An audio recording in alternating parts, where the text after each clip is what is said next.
trying to do was grow tribes. So a little bit different. The IRA originally started as a entity that was designed to propagandize to Russian citizens, to Ukrainian citizens, to people who were in Russia. Twitter provided the earliest possible information of the. Mr. Gorbachev, tear down this wall.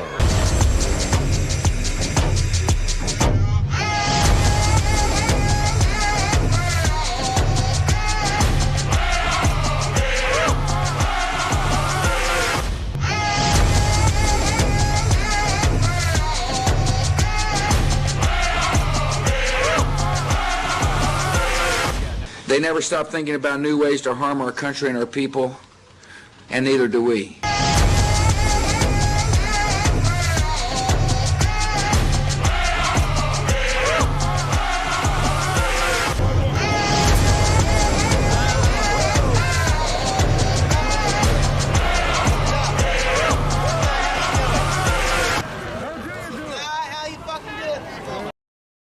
And tribes really started.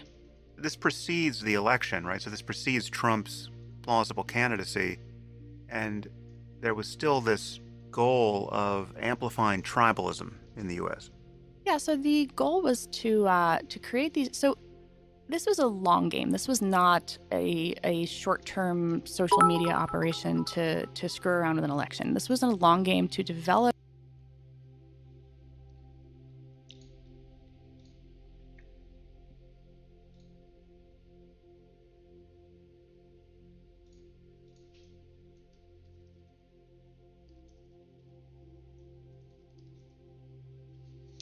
What was that, Coop? Thank you very much for the bits, but I could not see what that message was. How you doing, Coop? Good to see you. I hope that you are back. I like me some chapstick for dessert too. Pretty sure there's a satanic pedophile ring aspect to the whole QAnon. And Coop, that was a funny little donation thing. Yeah, right? What happened? Where did your messages go? Why can't I see them anymore? What was that all about? Extended relationships, trusted relationships with Americans. And what they did was they created these pages. So an example would be Heart of Texas was a page that really amplified notions of Texas pride. Almost all of their pages, an LGBT page, pages targeting the Black community, pages targeting Confederate aficionados, all of these pages were designed around the idea of pride and pride in whatever particular tribe they were targeting. So the vast majority of the content, particularly in 2015 in the early days, was, we are LGBT and proud, we are Texas and proud, Texans and proud, we are proud descendants of Confederates. And so this idea that you should have pride in your tribe was what they reinforced over and over and over and over again. And then you would see them periodically slide in content that was either political or divisive. Sometimes that would be about othering another group. Okay, so there you go. She just said, I guess what I could have said a long time ago, rather than try to get through this entire conversation that they're having. Nabaru is coming back, so I'm not sure what that is. They would create a group. They would send messages for months and months and months and months to bring the people of the group together. So the one that I had heard about was tractors. They made a tractor page. They would post John Deere and Mahindra and like farming stuff and tractor stuff and tractor stuff. And then all of a sudden, out of nowhere, from time to time, you would see one that says, us as tractor users and as like small-time business people don't support Hillary Clinton because she doesn't care about people that are in our group. So they would try to build this big, elaborate community and spend months and like different messages and different tactics and all this kind of stuff to try to get to the point where they could put out a piece of information that you wouldn't really think is like faking you. So it would be like if you're watching, if you have a favorite YouTuber and like 87, no, I guess that's too many for a YouTuber. If like 25 of their videos are all like normal and all like in this one group, and then one seems a little bit different and a little bit off. Would be the one where they're trying to put in their misinformation and where they're trying to input their bias and their spin. We got the next Talks of Touring to be with David Icke. Yes, bring him on, whoever this person is. Are, some of the content targeting the Black community in particular did this. This country is not for us. We're not really part of America. We exist outside of America, and so a lot of exploitation of real grievances tied to real news events. So constant drumbeat of pride plus leveraging real harms to exploit feelings of alienation. Sometimes you would see them do this with political content. So as the primaries heated up, that was where you started to see them weaving in their support for candidate Trump, weaving in their opposition to candidate Clinton. I'm looking at your report now, and I'm seeing this list of themes, and I'll just tick off some of these because it's, again, rather diabolical and clever how they were playing both sides of the board here. So they would focus on the Black community and Black Lives Matter and issues of police brutality, but also they would amplify pro-police, Blue Lives Matter pages. They had anti-refugee messages and immigration, border issues, Texas culture, as you said, Southern culture, Confederate history, various separatist movements, Muslim issues, LGBT issues, meme culture. Okay, so you hear that this IRA is making Facebook groups for every walk of life. It wasn't that they were just targeting one subset of the American population. They were trying to make these Facebook groups to get every single person in as wide range of a net as they possibly could.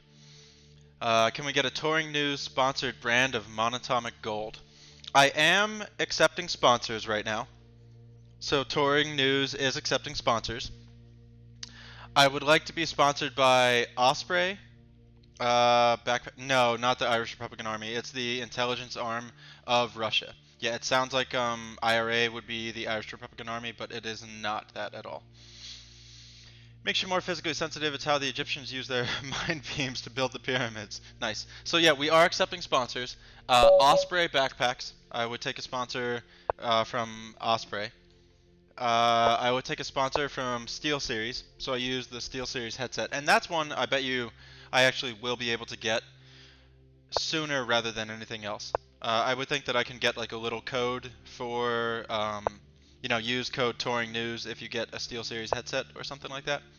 But yeah, if anybody does know, I guess sponsorship opportunity. Well, actually, no, I completely take back what I was about to say. I'm only gonna accept sponsors of like products that I use, and there's really not too many that I use. Asus computers. I use a Samsung phone. I use Pilot G2 pens when I can. I like to shop at Aldi's. Osprey backpacks. I wear whatever's cheap. Liverpool, if you're out there. Fuck Tottenham. But Liverpool can support me too. Red pill culture, gun rights and the Second Amendment, pro-Trump and anti-Clinton, and more anti-Clinton in the form of pro-Bernie Sanders and Jill Stein, Tea Party stuff, religious rights, Native American issues, and all of this is just sowing. Sam Harris would get such a bigger following if he showed the video. Like, expecting people to sit through and do this kind of like YouTube video, you need to have a video with it. I know that he's just trying to have a podcast, and I get it. But like, come on, Sam, catch up with the times. Put a little bit of video out there. Let's see like some body language and some reactions. Divisiveness and conflict. Although it really does seem there was, to a surprising degree, a focus on the Black community. Do you have more information about, or just an opinion about why that was such an emphasis for them? Yeah, so there were 81 Facebook pages, 133 Instagram accounts. Okay, 81 Facebook pages, 133 Instagram accounts. These are the nuts and bolts. 83 Facebook pages, 82 is good enough, 133 Instagram accounts. These are the important stats for us to hear. Of the 81 Facebook pages, 30 focused on the Black community. So 30 Facebook on the Black community. 30 Facebook groups on the Black community. Now there were other pages that focused on other kind of traditionally left-leaning groups, as you mentioned, Muslims, Native Americans. Oh no, we haven't got to the Twitter yet. We haven't got to. We just have not yet gotten to the Twitter. It's strange that Instagram was bigger. No, I don't think so, because Instagram is easier to Instagram is easier to make an account. There's a lot more effort that goes into maintaining a Facebook page, but it's a lot easier to have an Instagram account. I believe, Emotional, that the amount of retweets and different things like that that came from the IRA, I think that there were about 10 million retweets, and I bet you that we're going to hear this number later on. I think it's easier to saturate Facebook from fewer pages. Ah, okay. Latinos. So there was, there were other kind of non-black lefty pages. Before we go on, Renee, those numbers don't sound very large. So 81 Facebook pages sounds like not even a drop in the ocean. I think we should give some sense of the scale of what happened here. Yes, so there were 81 Facebook pages. I think there were about 62,000 posts across them. There were 130. Okay, so 62,000 posts. 3 Instagram accounts, 116,000 posts across them. 116,000 posts on Instagram.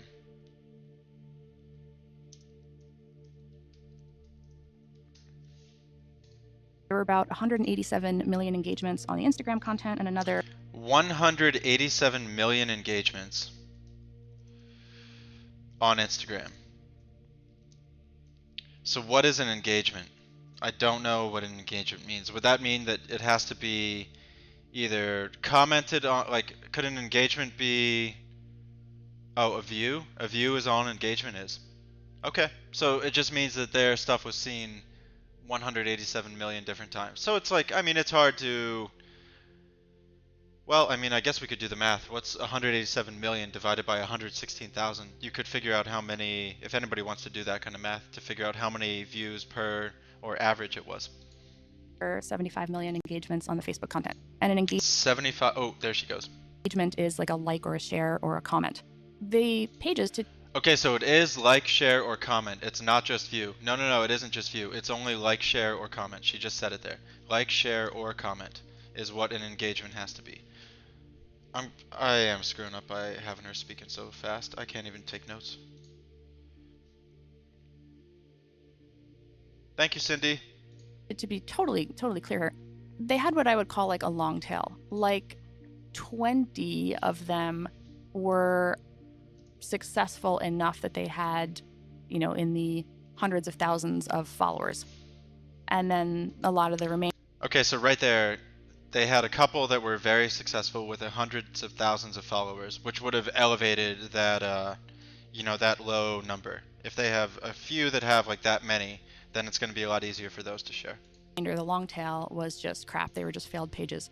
And so one of the things that was actually interesting was you could see them in the data set pivoting those pages. So pivoting their failures, going in there and actually, and This is an interesting one. There was a Kermit the Frog Facebook group that they were memeing about Kermit the Frog and all of this kind of stuff, and it really just like wasn't working. And then all of a sudden it flipped to become a Jesus page. They flipped it into a "We're for Jesus" and "Jesus is our Savior" type thing. So I wonder if she's going to talk about that. saying like, okay, well, one example is the Army of Jesus page. A lot of people have seen some of the memes of like Hillary fighting Satan. Oh shit. There were about 900 posts by that account before it found Jesus.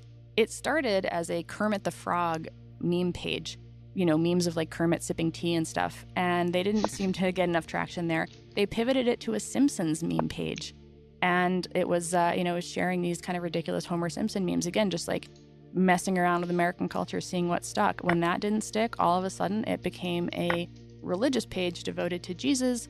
They seem to have then kind of like nailed it. You start to see the memes doing things like for Jesus. When you do something like, say, like for Jesus, share for Jesus, they're getting people to share their content organically. So you actually... I will try not to interject my thoughts on this too often, but there are two comments by two people in the chat that are very similar but very different, and it kind of needs to be... I don't know if there's a correct answer on it, but it is something to address. So it sounds like Russia was playing all sides to create division. Divide the left and unite the right is the rebuttal from Emotional. From the way that I read it, their strategy was anyone but Hillary. The way that I read it is anyone but Hillary, and they were trying to do anything that they could do to make people dislike Hillary Clinton. So it kind of seemed like they were They would have been maybe. Well, they weren't anti-Bernie. They were definitely not anti-Bernie Sanders, and they were not anti-Donald Trump. I do factually know they were anti-Hillary Clinton.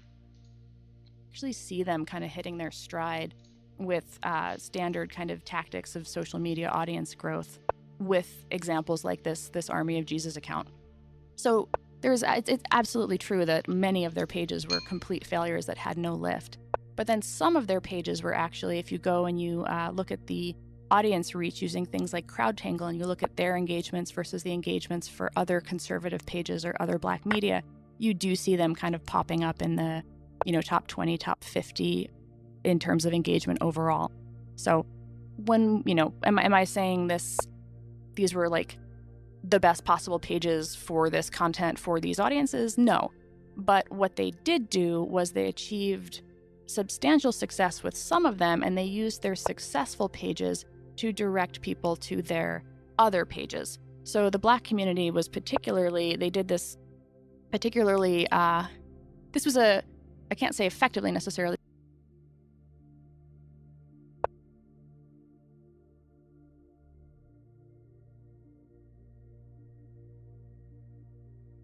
because I can't see the conversion data. I know that they showed people these other memes. I don't know if people converted to the page through these other memes. But what they were doing was they were saying, if you like this content from our page Blackstagram that you're following, here's some other, hey, look at this other group called Williams and Calvin. Now, of course, there's no disclosure that the Internet Research Agency is also running Williams and Calvin. And then they're saying, look at this other content from this page called Blacktivist. Look at this other content from this page. Well said, Coop. I asked, did anybody care if I stopped taking notes? But it is important that I take them. So Called Nefertiti's Community. So a lot of this kind of cross-pollination of audiences in an attempt to push people so that if they're following one of their accounts, one of their pages, they're inundated with posts from the others. Right, and they're also amplifying legitimate pages. I didn't dislike Hillary because of Russians. I disliked her because of how she handled Bubba's nonsense. Fair. Then you have Democrats making up Republicans' minds for them because they're already against Hillary. Keep the notes, yeah. Like how literally every reactionary YouTuber looks to Ben Shapiro to validate their awful take. That are highly polarized in their message. So what's cagey here is that they're not only creating their own fake partisan accounts, they're Actually, I guess this is a good time to use a voice to my community. Tonight at 8 p.m. in 1 hour and 17 minutes, the Cynthiad is going to be coming on for a podcast. We are going to be, I'll give you a preview of 3 of the questions. If you want to hear the rest of them, you're going to kind of have to stay for it. But here's a little preview of what's coming up tonight. If babies are considered innocent, when do people cease to be innocent? Is it moral or practical to breed other animals for high intelligence?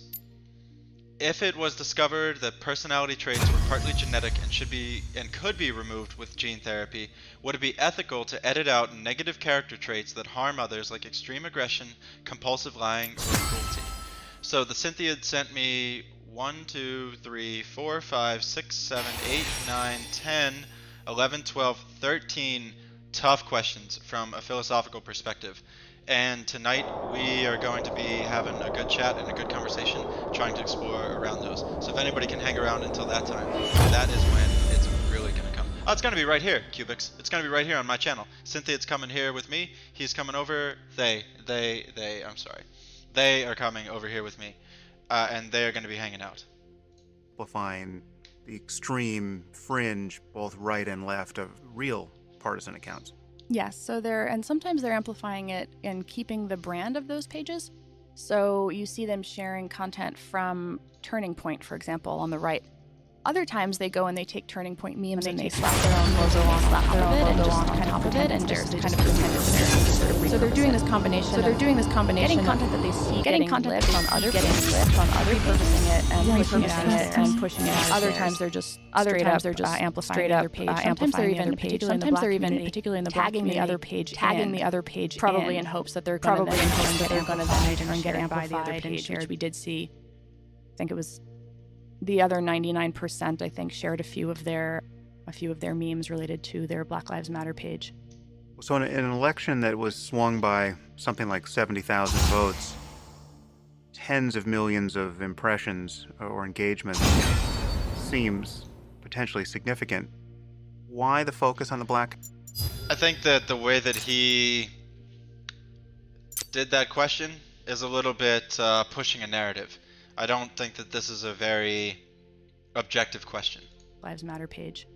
So in an election that was swung by something like 70,000 votes, tens of millions of impressions or engagements seems potentially significant.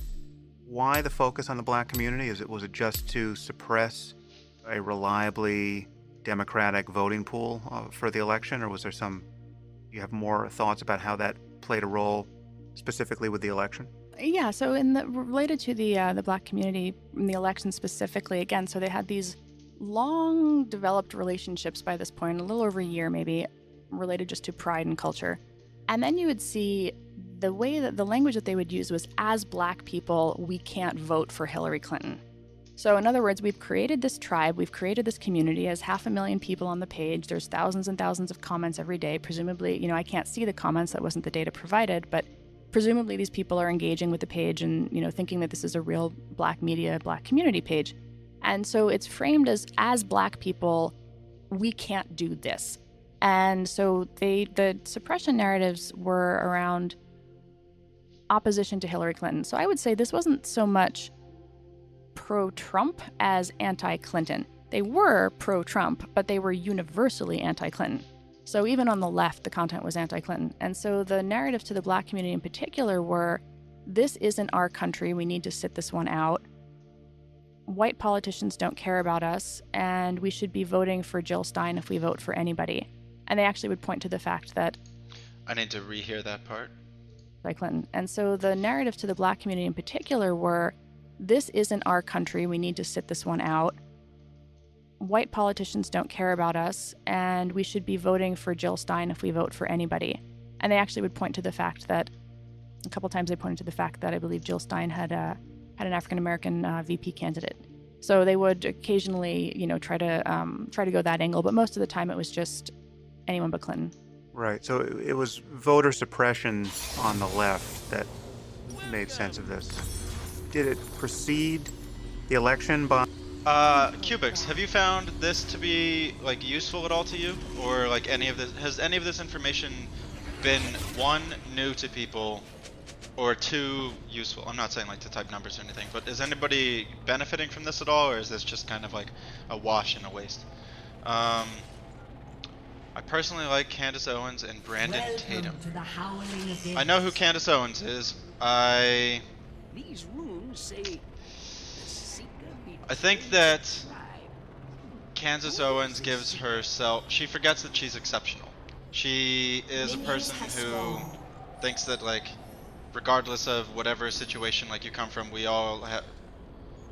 I don't think that she much believes in environmental factors influencing how a person grows up.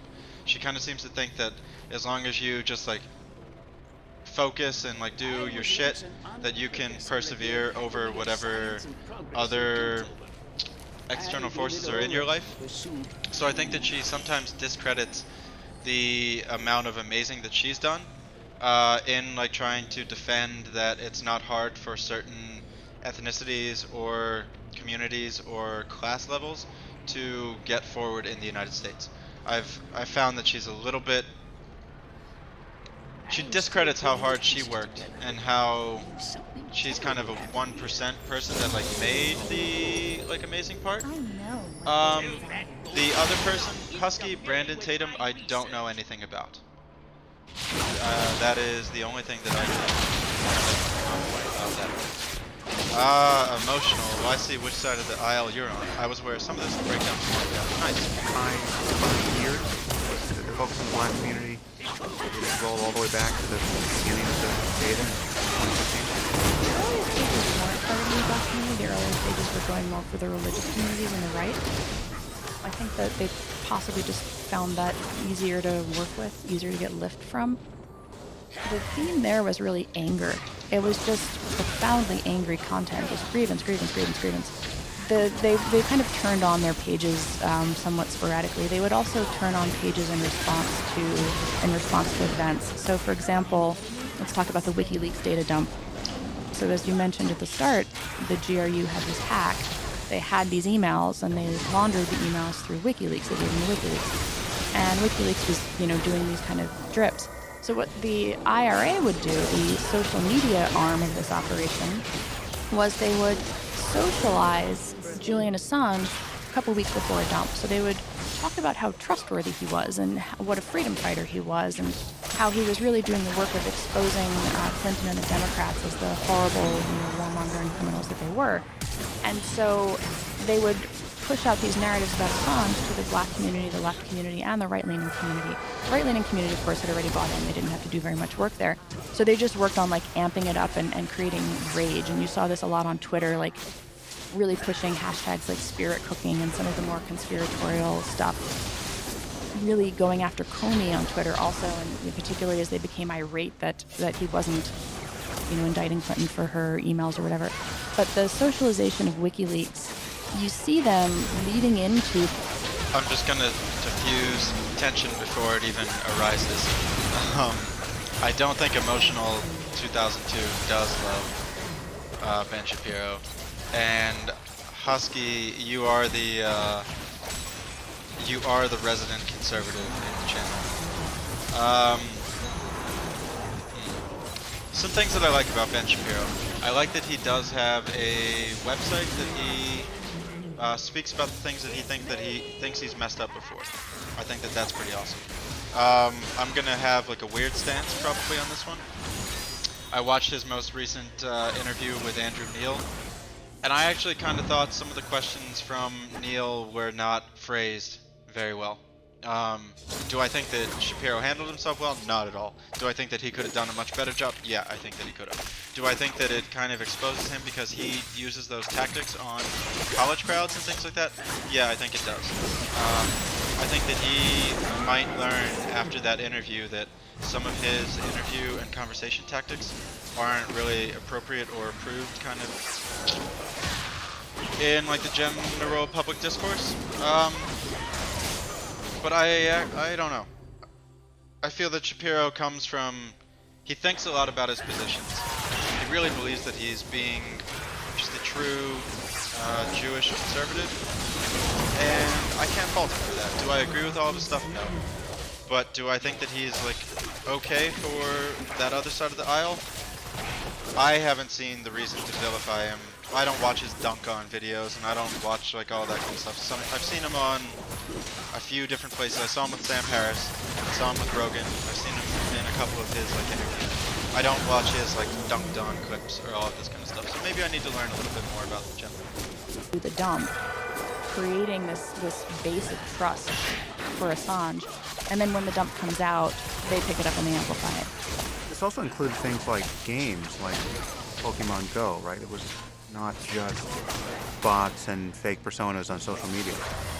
Yeah, they touched everything they could. So when you're creating if you think about it from the standpoint of, you have a media property and you are, in a couple different places, right? So they're doing the same thing. I can use the example of their Black Matters site.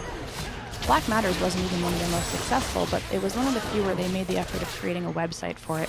And then they created a SoundCloud for it. They created a Tumblr. They created an Instagram account. You name it, this thing was everywhere, which is kind of what you would expect to see if it's, from a reputable media brand, right? Most media brands are everywhere. They touch all social channels. And so the IRA did the same thing. So their use of Pokemon Go, their use of Vine, their use of any kind of small platform that just kind of popped up, you see them going after and experimenting with what can we do with this. And with Pokemon Go, which I'll admit I've never played, but they were advocating... Wait, okay, I've wanted to play Pokemon Go for a very long time. Can you finally battle people out in the real world with your own Pokemon?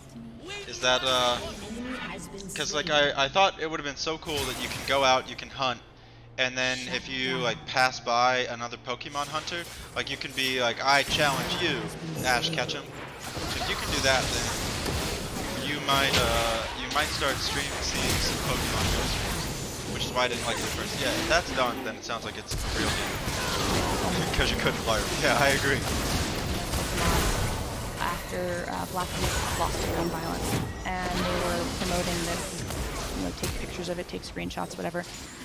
I don't know if you take screenshots on Pokemon, but I can neither confirm nor deny that. but they were putting this stuff out on Tumblr. So reaching out to kind of like a younger audience, you know, the audience that's on Tumblr generally is a bit younger, meme culture type, saying like, hey, go play Pokemon, do this thing, screenshot it and send it to us. They had YouTube contests too, where they had a thing called Pee on Hillary, where they they started a channel and they solicited videos of people peeing on a picture of Hillary Clinton.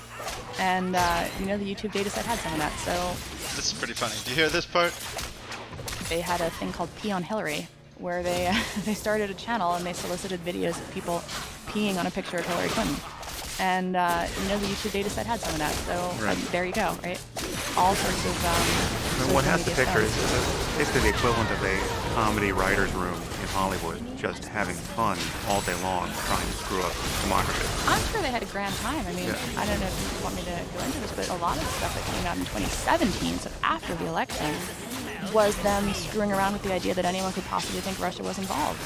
I mean, they had some really fantastic memes, and I'm reading them, going through it. Yeah, I went through 200,000 of them or something, 175,000 manually, and they're funny. That's the thing that I think that a lot of the stuff that came out were these like kind of bad English, like crappy memes, and there were definitely some of those in there. But then there were ones that they either repurposed or just, you know, somebody in the writer's room just nailed it, where they're saying like, oh, my speedometer broke, must be the Russians, or, you know, the left thinks I'm a Russian troll, like little do they know, and then like a picture of like a fat 400-pound guy, you know. If you remember like during the election, the whole like who were the hackers kind of narrative was playing out. So you see them referencing the kind of stuff that plays well with, in this case, a right-wing audience or a Trump-supporting audience, where they're actually mocking the very idea of Russian interference themselves. And you have to think that they must have just been having an absolute field day with this. Yeah. Do we know anything about these people? Do we know their ages? Has anyone admitted to being part of the IRA and spoken, or this is still just a black box? No, there have been a couple of really excellent leaks written up in Russian press, actually. I think RBK or RBC, depending on the pronunciation. I unfortunately forgot.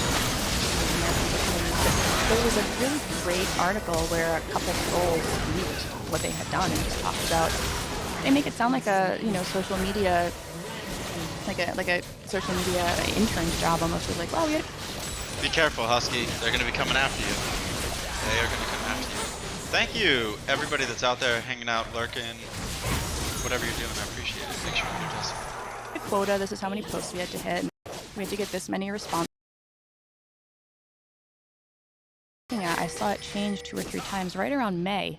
Hey, Husky, welcome to the club. You have now sent over 1,000 messages in my channel. I'm not sure when you hit it or whatever, but to anybody that's out there, if you ever do hit sending 1,000 messages in the channel, I'm going to do something nice for you. So I don't know what I'm going to do yet, but Husky, I need to figure out some way to show that appreciation back to you. Going Husky's just been subpoenaed by Congress. It changed its focus completely every year in May, and I thought like, oh, I bet that guy just like didn't make his numbers, and you know, so it was interesting to me to see that maybe their year-end review was in May, and they decided like, okay, time to jettison this one and start with the next. The people were mostly kind of millennials, I'd say, like 20s, 30s, and you do see the, you know, thinking that they're just patriotic trolls is how Putin refers to them.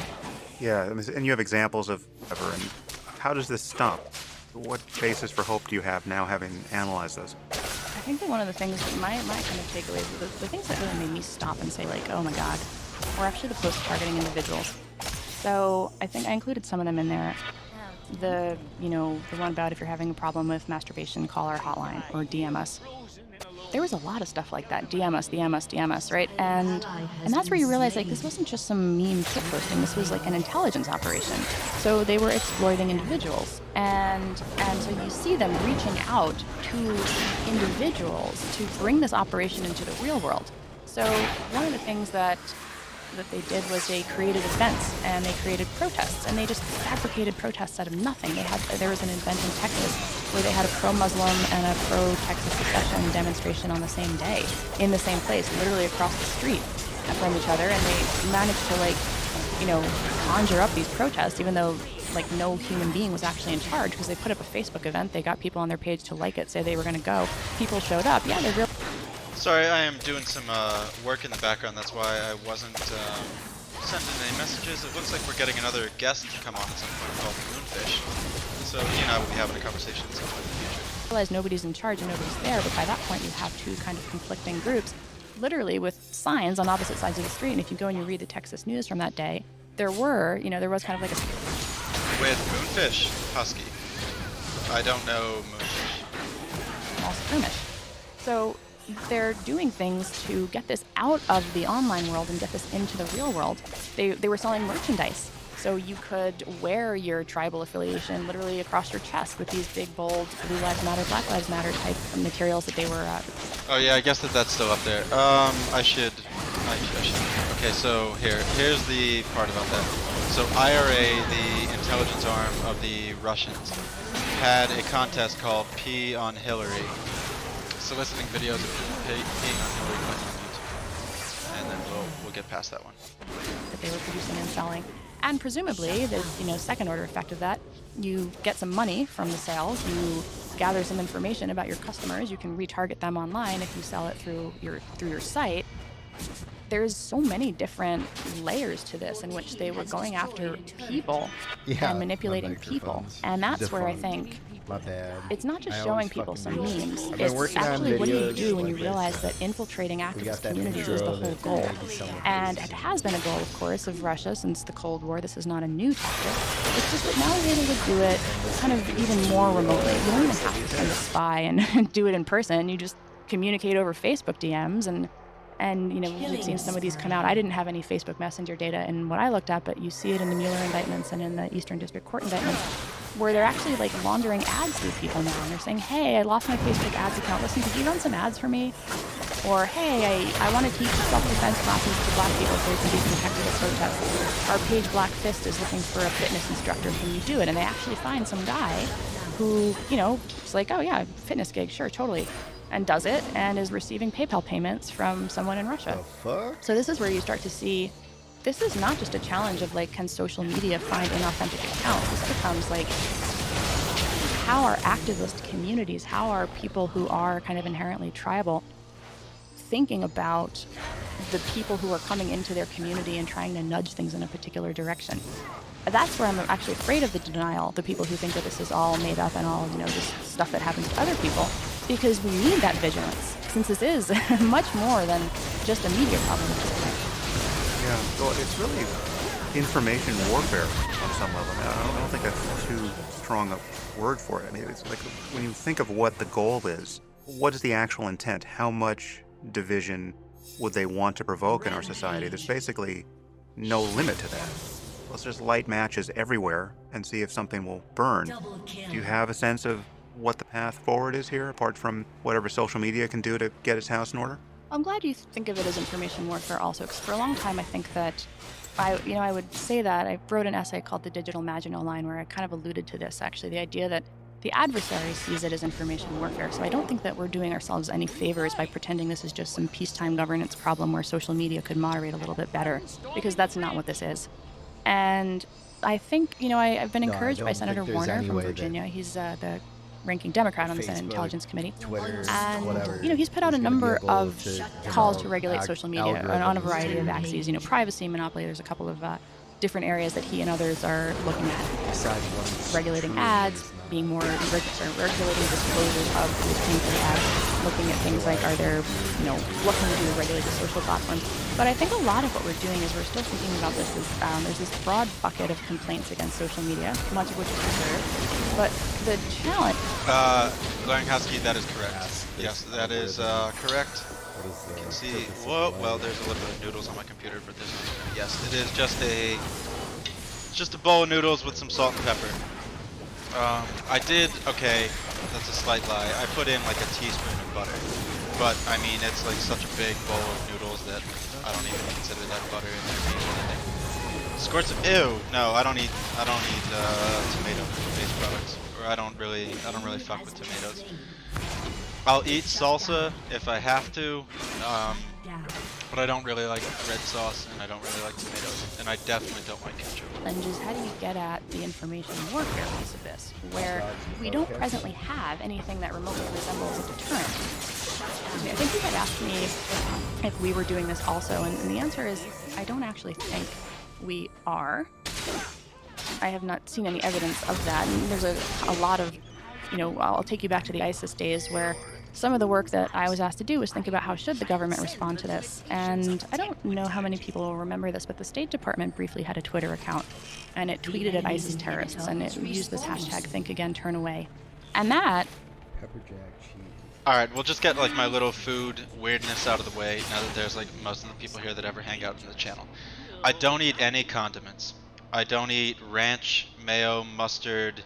Okay, I'll eat like a very coarse mustard, like a very like fancy, like posh mustard that has like grounds in it. But I don't eat Caesar dressing, Italian dressing, any of that kind of stuff. I don't like that consistency, and I don't like that texture of food. And I've never had soda before. I don't drink like Coca-Cola or Pepsi or Mountain Dew, Sprite, Sierra Mist, ginger ale, like none of that kind of stuff. I did drink a lot of energy drinks when I was in college, so that counts for like having soda. But yeah, no condiments, none of that like weird stuff, especially no mayo, especially no ketchup. I eat salt and pepper on my salads. I do like Alfredo sauce. I like Alfredo sauce on my pasta, but Cindy Luhum, if you're still out there, Aldi's is awesome. Their Alfredo sauce sucks. Their Alfredo sauce tastes like it's, I don't know, just like a little bit of wet something that you put on your noodles. So those are my weird food things. Was sort of the height of countermeasures, really. was some guys in the State Department tweeting at terrorists. And those of us who were kind of brought in from Silicon Valley to look at this problem and make some suggestions about how maybe, what does the whole of government approach look like in an era of information warfare? Realizing that, we're like, why are you tweeting at terrorists? I mean, what is your metric for success here? And they would kind of say, like, well, how many death threats we get, or like, do any of the accounts like turn off? And it was just clear that there was no strategy there. I think that we really missed the boat on getting our heads around this problem as much bigger than one terrorist organization back in 2015, and I think that we're still playing catch-up now. I think that we need something that does create a deterrence framework here. I think for a long time we thought that cyber war was going to be attacks on infrastructure, right? And it is that sometimes. But there's a sense of rules of engagement there. There's a sense that that sort of thing will not be tolerated. And so the kind of shift has been these adversaries who recognize that we have a fundamental democratic society with freedom of speech and freedom of expression, and so they can put stuff up on social media to reach American citizens directly. And we are so loath to take any of it down without being absolutely 1,000% sure that it's inauthentic and manipulative, particularly as they start to just launder and amplify. Cubics. It's a conversation that will never end, Don. Do you protect? Do you begin to legislate against speech? And if you are, where is it encroaching on free speech? So yeah, I think that's the biggest question of the day right now. Where do we allow or encourage social media companies to police their content and what gets shared? Existing polarized American narratives. I think that is one of the huge problems here. Yeah, it's hard to say what the solution is because it's asymmetric war because of the consequences of having an open society that builds a digital infrastructure that maximizes communication among free people who are governed by a Bill of Rights, at least in the U.S. And the bias, I think the right bias, at least up until an hour ago, is toward allowing speech, whatever it is, as long as it's not a direct call to violence. Let's say this just gets 10 times worse, right? It doesn't stop, and even more resources are thrown at this, by Russia and others. Is there a way to block it fundamentally? I mean, if Facebook decided, okay, well, anything coming from an IP address from any of these countries, does that stem the tide, or is there just an easy workaround for that for anyone who wants to do this? No, that's unfortunately, I don't think it works. So there's a couple of reasons why, but you can turn on a VPN, and again, one of the challenges here, the reason that I actually learned a lot from paying attention to the anti-vax groups back in the day, is that you see people come in and court favor with group mods and become influential voices within the community, right?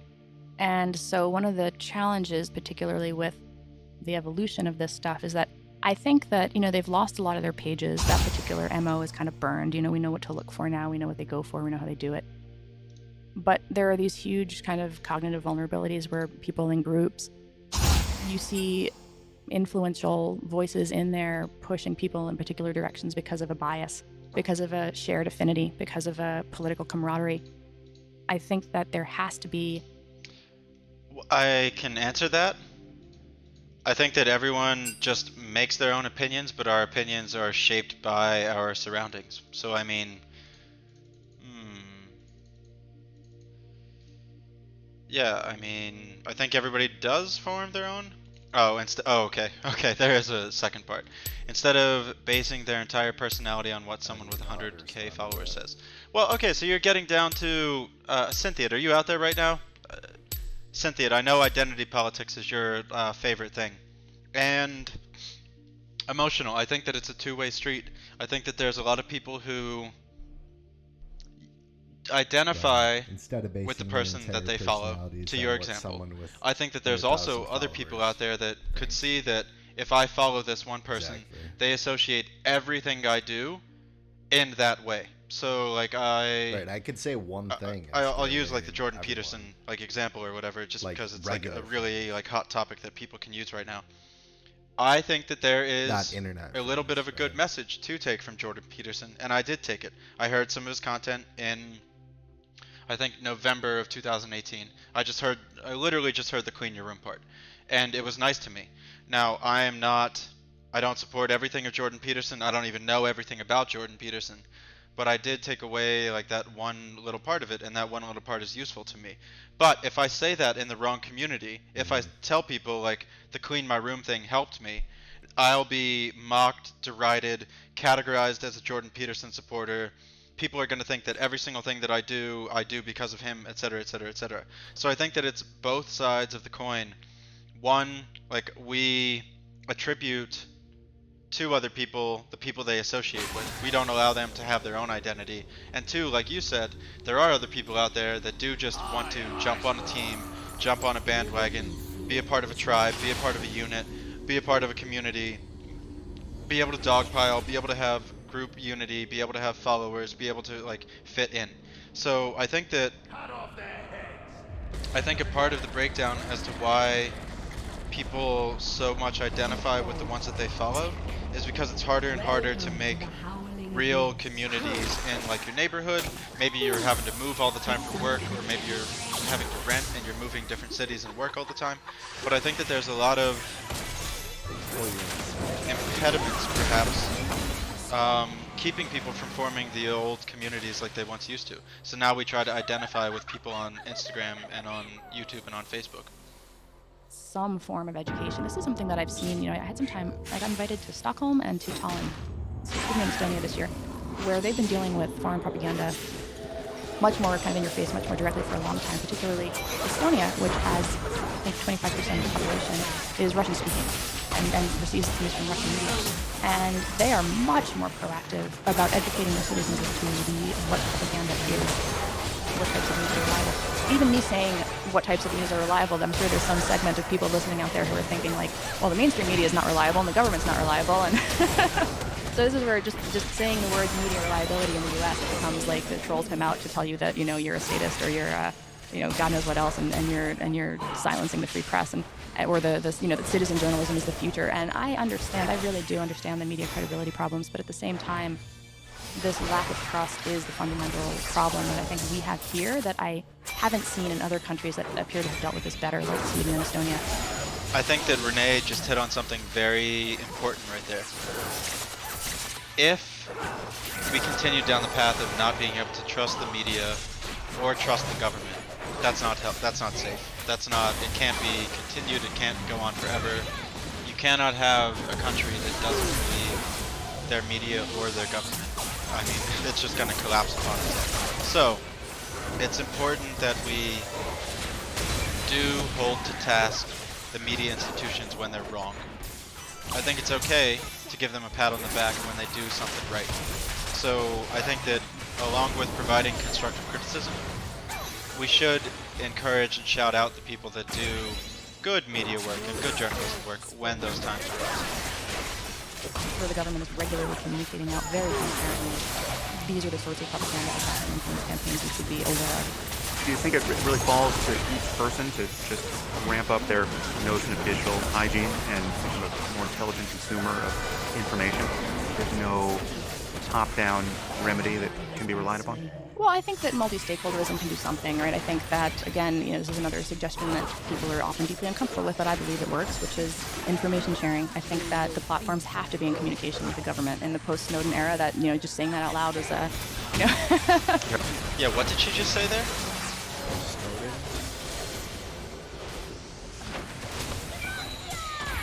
Well, I think that multi-stakeholderism can do something, right? I think that, again, this is another suggestion that people are often deeply uncomfortable with, but I believe it works, which is information sharing. I think that the platforms have to be in communication with the government. She thinks the platforms have to be in communication with the government. Okay. In the post-Snowden era, that, just saying that out loud is, don't say that, we don't want the government. What does in communication with the government mean? If the media wants me to trust them again, they will need to stop with the identity politics and calling me all these names with ist and phobe in them. I don't see that happening anytime soon. Spying on us, or there was actually a DARPA program from 2012 to 2015. There's another thing where if you go back and read the news from the day, you'll see people who now are actually quite prominent voices speaking out about the Russian manipulation problem, saying like, why do we have DARPA exploring social media in strategic communication, which is the name of the program. And it was specifically DARPA running things like bot detection challenges and looking at mimetic warfare, the idea of mimetic propaganda, and what would happen when memes became this vector for transmitting foreign propaganda. This was going on from 2012 to 2015. So again, there were parts of the government that were thinking quite far ahead on this, and they were receiving a whole lot of societal pushback because the idea that the government would be paying attention to this was creepy. The net effect was the creepy factor shut down the programs, and here we are. So. Yeah, well, on the point you made about so many people losing their trust in the mainstream media and it being such an easy line that it's fake news, we really have to fight from that trench because, as someone who has interacted with the mainstream media a fair amount and understands how they can get things wrong, and I even, when you're directly involved in a news article and you just have a first-person experience of how things can be slanted against you or people you can appreciate what the weird incentives are and how often even a publication like the New York Times gets things wrong or slightly wrong, or at least publishes something that is overtly biased. And yet there's still a world of difference between what the New York Times is up to and some of these other websites and journals that are just shrieking their partisanship in every sentence. You can't compare the New York Times to Breitbart or to Alternet. And the fact that in the current moment politically, I hold Trump responsible for much of this, that those distinctions have just been flattened, and it's just some kind of epistemological free-for-all where there are no facts, or the facts are whatever you want them to be, and no one has any credibility beyond what they can cleverly put up on Instagram. And it's just, we have to walk back from this precedent and acknowledge the gradations of truth here and or accuracy, and the fact that we understand the incentives that govern this, right? We understand that the New York Times still has a lot to lose when they get things flagrantly wrong, and a partisan blog doesn't, because it is a different audience and a different business model. And the fact that that point's so hard to get across now, the president of the United States, whose very presidency, to some degree, is reliant on obscuring that fact. It's one of the scariest features of this conversation. I think that's true, and I think that a lot of the conversation in the particular. I've been an advocate for making absolutely sure that someone is a scumbag before deriding them. I guess the argument against that would just be there's always a different side of it. Like, they have their, otherwise just going to push people into ists and phobes. Yeah. I try not to deride people even. Well, I don't know. I actually don't know what I try to do. I try not to talk about others like all that much, but it kind of happens always. 2016-2017 timeframe was about fake news, right? There was this objection that there was no evidence that fake news convinces people of anything. I think that we have to change the frame of that conversation because it's not about believing in fake news. It's these pages are geared to these operations are geared to feed hatred and increase polarization. And I think that when we look at solutions for these societal, they're exploiting things that exist, right? And so we can't expect them not to exploit polarization and radicalization in our society if we're not doing anything to step back from that. Per your point, I don't think that we have a leader in the White House right now who's doing a very good job of walking people back to the idea that we are Americans, we share a culture, we share a history, we have more in common than not. I think that we are unfortunately in a position where our leadership is doubling down on these epistemological divides, doubling down on the, that was Kellyanne Conway's phrase, alternative facts, right? Doesn't that feel like something from forever ago? Yeah.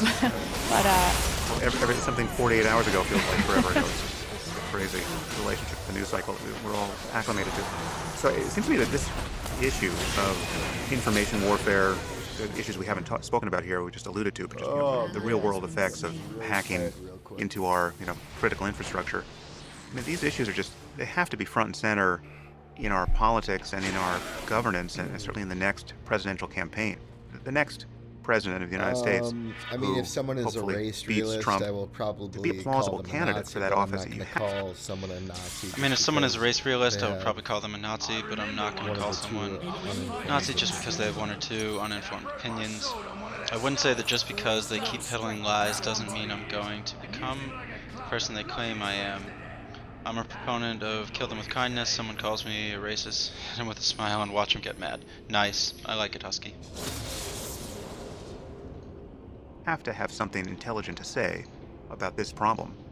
Do you see any way of making this a more prominent concern in this next election cycle? I think that, yes, I think that there's going to be a lot more lawmakers who, we've already seen some recognize that social media regulation is a thing that is going to play in the next election. Right now, some of them are going about it in a very credible way, right? They're thinking about things like, as I alluded to in the very start of our conversation, the notion of consolidation of audiences, right? The idea of platforms with remarkable amounts of power that do decide what we see, that do shape the content that we engage with. So we see some of them going after things like antitrust, and that's been on both the left and the right. You see bipartisan initiatives like the Honest Ads Act. There are politicians who are making this front and center part of what they're doing. Senator Warner is an exceptional one, though I don't think he's indicated he's going to run. I hope that we are able to see legislators who are pursuing regulation that gets at the problems that matter. Because we've also had a number of hearings that have been services, where, the Diamond and Silk hearing, of course, comes to mind, where I believe it was House Judiciary Committee sat there and talked about, the grievances of two YouTube, bloggers who felt that they'd been unfairly downranked in some way by Facebook or others. I think Facebook apologized, but this, of course, was used as evidence of a vast conservative bias, and so some of the, what I felt like was like bad faith, like they turned it into a political issue in a very bad faith kind of way, as opposed to going after some of the real issues. They turned it into like a victimization narrative, and that was deeply disappointing, because then you're politicizing even this problem, and if we're politicizing this problem, which is a meta problem, I don't know how we get back down to the issues underpinning what makes it possible to run these operations. Yeah, I didn't I'm pay making that a little much bit of attention coffee to chat. the Facebook hearings, but in reading the coverage, it was hard to ignore the sense that there was a fundamental lack of candor from Facebook in particular on this. It was just like they were kind of holding out for as long as possible in deflecting scrutiny. Is that the sense of how they behave that you have? I mean, you're much closer to this than I am. A little about this a little bit more. So Cubics asked, would considering IQ research between races make someone a race realist, and Emotionless says it's close to that. Hello, Rob. How are you doing? I see you around the Discords all the time. What's exciting with you? What are you up to tonight or today? The big thing for me is the more you call people these things, the less legitimate the claims become. Right? There you go. Because of the old boy who cried wolf. I agree. IQ itself can be considered a, quote, problematic metric, but I wouldn't expect an average person to be educated on the history of that matter.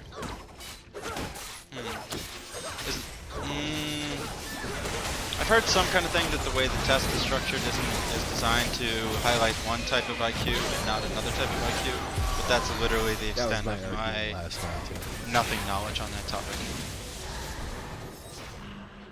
We are almost done. We have 10 minutes left. One of the things I was asked to do was look at what the data showed versus what the... We're going to try to stick to There were some unfortunate discrepancies, I would say. YouTube handed a data set over, absent any real information, no engagement data, no nothing. It just like, here's some videos in a folder, and the names of some channels and the email addresses associated with them. And something like 96% of the content, I think, targeted African American audiences. 96% of the videos, 54% of the channels. And yet they made a statement saying that there had never been any evidence of any particular segment of Americans being targeted by the Internet Research Agency on their platform. Oh, because they used a formal definition of the word targeting. That's my targeting sense. with ads, yeah. Yes, exactly. Yeah. So I'm reading this and I'm saying, like, this is the most disingenuous. I mean, come on. Anybody with eyes can see who they were going after. They might not have paid to do it, but they sure as hell were doing it. And that's the kind of stuff where I'm like, I just don't understand why that is the approach and not, yes, we have discovered this deeply disturbing factor about something that happened on the platform. We recognize this is a problem and we're taking extreme steps to ensure that it never happens again. I saw the same thing with Sheryl Sandberg in her testimony saying that, in her written questions for the record, they asked, was there evidence that the Russians were running content aimed at preventing people or suppressing the vote, basically discouraging people from voting? And the response was something along the lines of like, well, it's not our place to make that judgment. And, okay, let's assume for the moment that that's a good faith answer. The problem with it is that they are the first line of defense. So it is absolutely their responsibility to identify if there are actors on their platform trying to discourage people from voting, because they have to detect that and shut it down, or detect it and flag it, or detect it and do whatever the hell it is that they're going to do with it. So the idea that the only way that we can ascertain whether don't vote or vote for Jill Stein, not Hillary, or this country isn't ours, is a voter suppression narrative, like the idea that sophisticated researchers and government entities have to be the ones to make that determination, like that, in my opinion, that's an abdication of responsibility. And that's another area where, there has to be much more of a, yes, this happened, it was terrible, now we're going to find a way to move forward from it. Yeah, there was also a fair amount of reporting on Facebook's internal efforts to ignore the Russian problem in particular. I think there was some screaming match where Sandberg went after their head of security for having promoted this problem, discussion of this problem to the board behind her back. It just sounds like dragged, kicking and screaming to the current moment, acknowledging that this is a problem that has to be dealt with. I think that, Alex Stamos, the chief security officer, in that anecdote, of course, I know nothing about the inner workings of Facebook. I read the same story you did. He's really come out with a lot of proactive efforts, thinking about, he's at Stanford now, thinking about, like, okay, what can we do to facilitate relationships with researchers? What can we do to improve conversations with governments? Which I think is a, positive step. I do think it's the people who were close to this who, if we're being realistic, have the best understanding of what happened, how it happened, and where the gaps were. So I think that, I've tried to move away from, blatant pointed criticism and more towards, all right, this happened, what do we do next? Where do we go from here? And that's been my sense of where a lot of the lawmakers are also, like, less punitive punishment and more, okay, we've got to come up with some sort of solution here, and the platforms have to be full partners in the solution because they're the first line of defense. At minimum, it was an unforeseen consequence of building this technology that connects everybody with the best of intentions. Business models aside, you give everyone a window into everyone else's life and a direct line of communication to their brain, and interesting things will happen, and they won't always be good. You clearly haven't anticipated all the ways this can go wrong. As we get to the end of our conversation here, is there anything you recommend people do or read or pay attention to or avoid in light of what you know about the problem? I think that the key takeaway for me is the realization that, like, you are not immune, right? There's I found the content funny as I was reading it. And if I was reading it in a different context and I didn't know it came from some Russian troll farm, would I have been shocked or scandalized? No. The content was largely innocuous. It wouldn't have really come down under any kind of terms of service aside from authenticity. And that's one of the key challenges. I think a lot of people, particularly, on the left, they think, oh, this targeted, stupid Trump supporters. I think our kind of exposure of the extent to which it targeted African-American communities has led to a lot of outrage. But I think that in some ways it's good that people are finally paying attention to the realization that everyone was targeted with this. There was a left-leaning page that went off, that had kind of fake Women's March type events. There was intersectional feminist Instagram account. There were, every secession movement you can think about, CalExit, Brexit, Texit, If you had an interest, like, they had a page for you, and that's where I think the recognition that no one is immune to this stuff, and that you do have to take that extra second, look at what you're sharing before you share it, try to gauge, like, what is this community? What is this page that I'm part of? The real challenge is that you don't want people to feel like they have to be chronic skeptics. That's not an enjoyable way to live life or, be part of communities online. But I think that Facebook was remarkable in that it really, the idea that it was like this true name platform where everybody was who they said they were. I think in some ways, as someone who was on the internet when everybody still used aliases and using especially AOL chat rooms, right? Facebook reduced a lot of that healthy skepticism. Okay, let's see. Cubics. Do I promise that I am not a Russian troll? I am not a Russian troll. I do promise that I am not a Russian troll. I do, however, think that I have Russian heritage, and I'm pretty sure that my family came from Russia in the 1910s and in the 1920s. I haven't looked back through like my ancestry, but I've been told that my family is from Russia and from Poland are the two places that my ancestors lived. I sense that. US did this trying to find radical Islamic WoW players. To it. It made people much more trusting of the experience of who they were engaging with online, and I think that maybe there's a kind of a happy medium that's not chronic skeptic but not innately trustworthy either. I think people have to realize that these platforms are unfortunately ripe for manipulation right now. Now it strikes me as one of the prices we're paying for having eroded the business model of journalism as fully as... I just forgot, my coffee's ready downstairs. What we really need on the front lines here are legions of journalists who are well paid to spend their time vetting claims of fact. And there are a few papers that and magazines that still flourish that can do this, that can support long-form journalism where someone spends months to vet a story and reports it deeply. But so much of what people experience as journalism is essentially just the blogosphere, where they're essentially opinion pieces and confections of what people have found online. Huffington Post and similar websites have done to obfuscate the boundary between someone just blogging in their underwear and a deeply reported, well-sourced news story that took weeks or even months to put together. I don't know what the numbers actually are in terms of kind of the health of journalism now, but ironically, Trump seems to have been pretty good for mainstream journalism. Like that is definitely one of the front lines in this war. I think that you raise something that's interesting from another standpoint, which is the idea of curation on the internet, particularly as everybody consolidated onto this handful of platforms. Curation became necessary because of the information glut, right? This is something that I think is also something that we as a society have never dealt with before. The idea that there is too much information, there's this abundance, this proliferation of information. In some ways, the platforms encourage this. This is the idea of creating these little, those little bars where we can log in. How do you feel? What do you think? Remember the olden days, everyone would be like, I'm eating a sandwich, that kind of stuff. And then the platforms became responsible for surfacing. People didn't want to see 50, I'm eating a sandwich. They wanted to get to something good. And so this is how we came to have ranking algorithms, curatorial algorithms, trending algorithms, things that were designed to help us make sense of this information glut. The problem is that the things that they key off of are metrics that are so easily gamed that there is no accountability for surfacing things that would be considered reputable sources. And if you even suggest that maybe they should be surfacing things that are more reputable sources, you wind up circling the drain with these interminable, arguments about what is a reputable source. And we can just get paralyzed in these moments, and I think we've got to move out of that and get to the point you're making, surfacing quality journalism, real facts, things that are more where the publication has some accountability and it's not someone blogging in their underwear. Yeah.